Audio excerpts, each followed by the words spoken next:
నమస్తే, welcome to Aadya media. ఈరోజు మనతో పాటు స్టూడియోలో ఉంది పొలిటికల్ అనలిస్ట్ రావు గారు. నమస్కారం సార్. నమస్తే అండి. సార్, నిన్న జగన్ గారు ఉద్యోగస్తులతో మీటింగ్ పెట్టారు కదా సార్, అది ఎలా జరిగింది అంటారు? బాగానే హాజరయ్యారు ఉద్యోగస్తులు. అంటే ఇప్పుడు ప్రతి ఎన్నికల్లో ఉద్యోగస్తులే కీలక పాత్ర ఉండిద్ది. వాళ్ళు ఇప్పుడు సాటిస్ఫై అయ్యారంటారా జగన్ గారు మీటింగ్తో లేదా జగన్ గారి మాటలతో? అంటే సామాన్య ప్రజానీకానికి వాళ్ళకి చాలా వ్యత్యాసం ఉంటుంది. సామాన్య ప్రజానీకం ఏంటంటే కొంతమంది పరిస్థితులకు అనుగుణంగా అప్పటికప్పుడు వాళ్ళకున్న ఇబ్బందుల గురించి ప్రతిస్పందిస్తూ ఉంటారు. కానీ ఉద్యోగస్తులు అలా స్పందించరు కూడా. ఓకే. ఎందుకంటే వాళ్ళు ప్రభుత్వ ఉద్యోగులు కాబట్టి వాళ్ళకి కొన్ని నియమ నిబంధనలు ఉంటాయి కాబట్టి వాళ్ళు సమయం సందర్భం చూసుకొని వాళ్ళ స్పందన తెలియజేస్తారు. అంటే వాళ్ళకు రావాల్సినటువంటి ఏ అయితే ఉంటాయో వాటి మీద పోరాటం అయితే చేస్తారు. కానీ వాళ్ళకి రావాల్సిన సిపిఎస్ రద్దు చేస్తూ ఉన్నారు, చేయలేదు. మరి జీతాల గురించి కానీ జీతాల సరైన సమయం అందట్లేదు. మరి వాళ్ళకి రావాల్సినటువంటివి ఇంకా చాలా ఉంటాయి కదా, వాటి గురించి వాళ్ళు పోరాటం చేస్తారేమో. కానీ మరి దానికి వాళ్ళు పోరాటం చేయటం, ప్రభుత్వంతో చర్చలు జరుపుకోవటం, ప్రభుత్వంకి వాళ్ళకి మధ్య సయోధ్య కుదరటం, కొన్నిసార్లు మళ్ళీ సమ్మె కొనసాగించడం, ఇవన్నీ జరుగుతూనే ఉంటాయి కదా. ఇప్పుడు జరిగినటువంటి 2-3 కార్యక్రమాలు చూసుకుంటే మళ్ళీ వాళ్ళే విరమించుకొని సయోధ్య కుదిరిందని చెప్పి వాళ్ళే చెప్పుకోవడం కూడా జరిగింది. దానికి అందరూ ఆమోదం తెలిసినా తెలియకపోయినా నాయకులు ఒప్పుకున్నారు కాబట్టి ప్రస్తుతానికి అది నివురుగప్పిన నిప్పులానే ఉంది. జగన్ గవర్నమెంట్లో ప్రభుత్వ ఉద్యోగులు హ్యాపీగా ఉన్నారా సార్, లేదా వాళ్ళకి లోటుబాట్లు ఇవన్నీ ఉన్నాయంటారా? ప్రభుత్వ ఉద్యోగస్తులు ఇబ్బందుల్లోనే ఉండాలి, అందులో సందేహం ఏం లేదు. దానికి గతంలోతో పోల్చుకుంటూ ఉంటే మరి వాళ్ళకి జీతాల సమయానికి రాకపోవటం, వాళ్ళకు ఉన్నటువంటి కొన్ని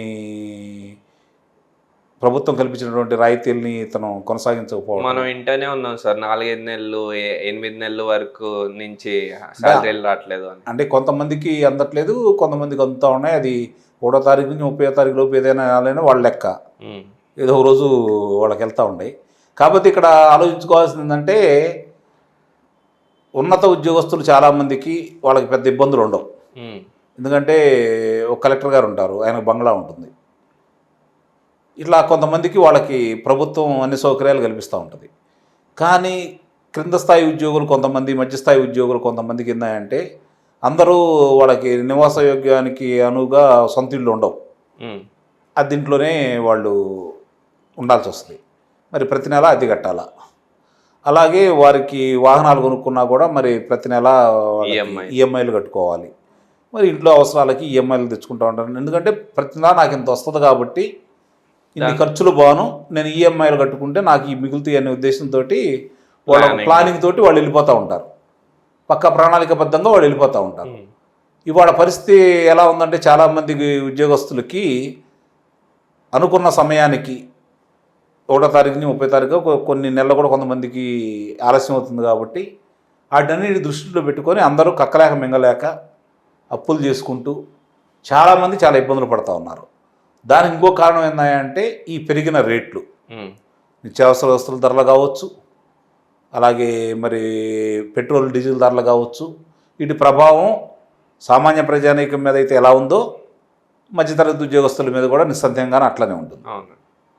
కాబట్టి ఇవన్నీ వాళ్ళు బయటపడలేరు. కొన్ని వాళ్ళ ఆక్రోశాన్ని ఎల్లగలుపుకోలేరు, ఎందుకంటే వాళ్ళకున్న నియమ నిబంధనలు అడ్డొస్తూ ఉంటాయి. కాబట్టి రేపు ఎంతమంది అనుకూలంగా ఉన్నారు అంటే ఈరోజు మరి చాలామంది వాళ్ళ యొక్క గురించి సర్వేలు చేస్తే బయటపడ్డ నిజానాలు ఏంటంటే 65% మంది ప్రభుత్వ ఉద్యోగులు ప్రస్తుత ప్రభుత్వానికి వ్యతిరేకంగా ఉన్నారు. అలాగే విశ్రాంతి ఉద్యోగులు కూడా దీని మీద వ్యతిరేకంగా ఉన్నారనేది ఈరోజు మనకి సర్వేల ద్వారా తెలుస్తూ ఉంది.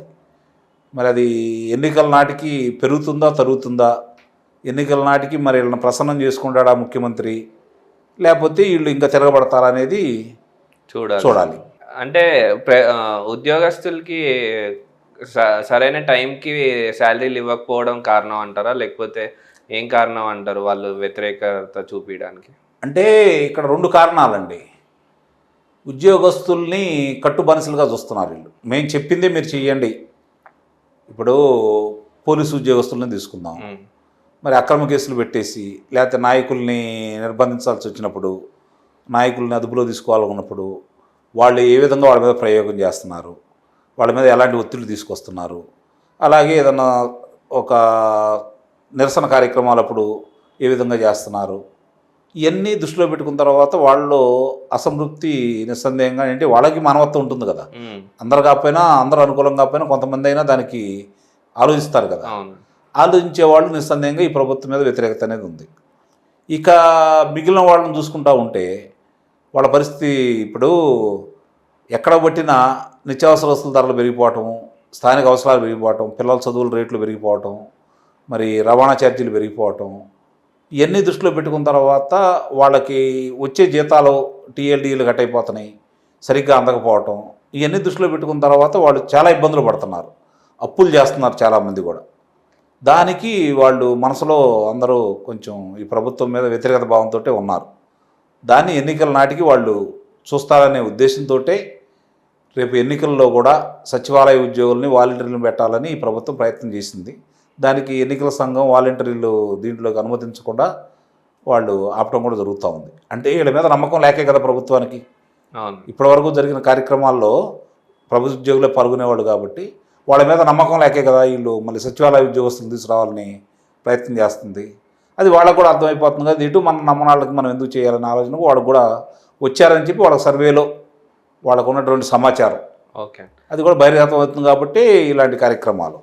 చట్టానికి వ్యతిరేకంగా పనిచేయమన్నట్టు అంటే పైనుంచి ప్రెషర్ వీళ్ళ మీద పడి వీళ్ళ పనులు వీళ్ళు చేయలేకుండా ఉండడం అది కూడా ఒక కారణం అంటారు. నిస్సందేహంగా వాళ్ళకు అంతరాత్మ ఉంటుంది కదా కొన్ని.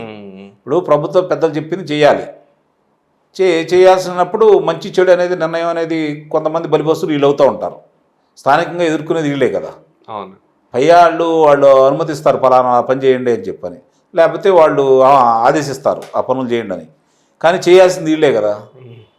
ఇప్పుడు దానికి చిన్న ఉదాహరణ ఏంటంటే ముఖ్యమంత్రి కార్యాలయంలోనే దొంగతనం జరగటం అంతే కదా.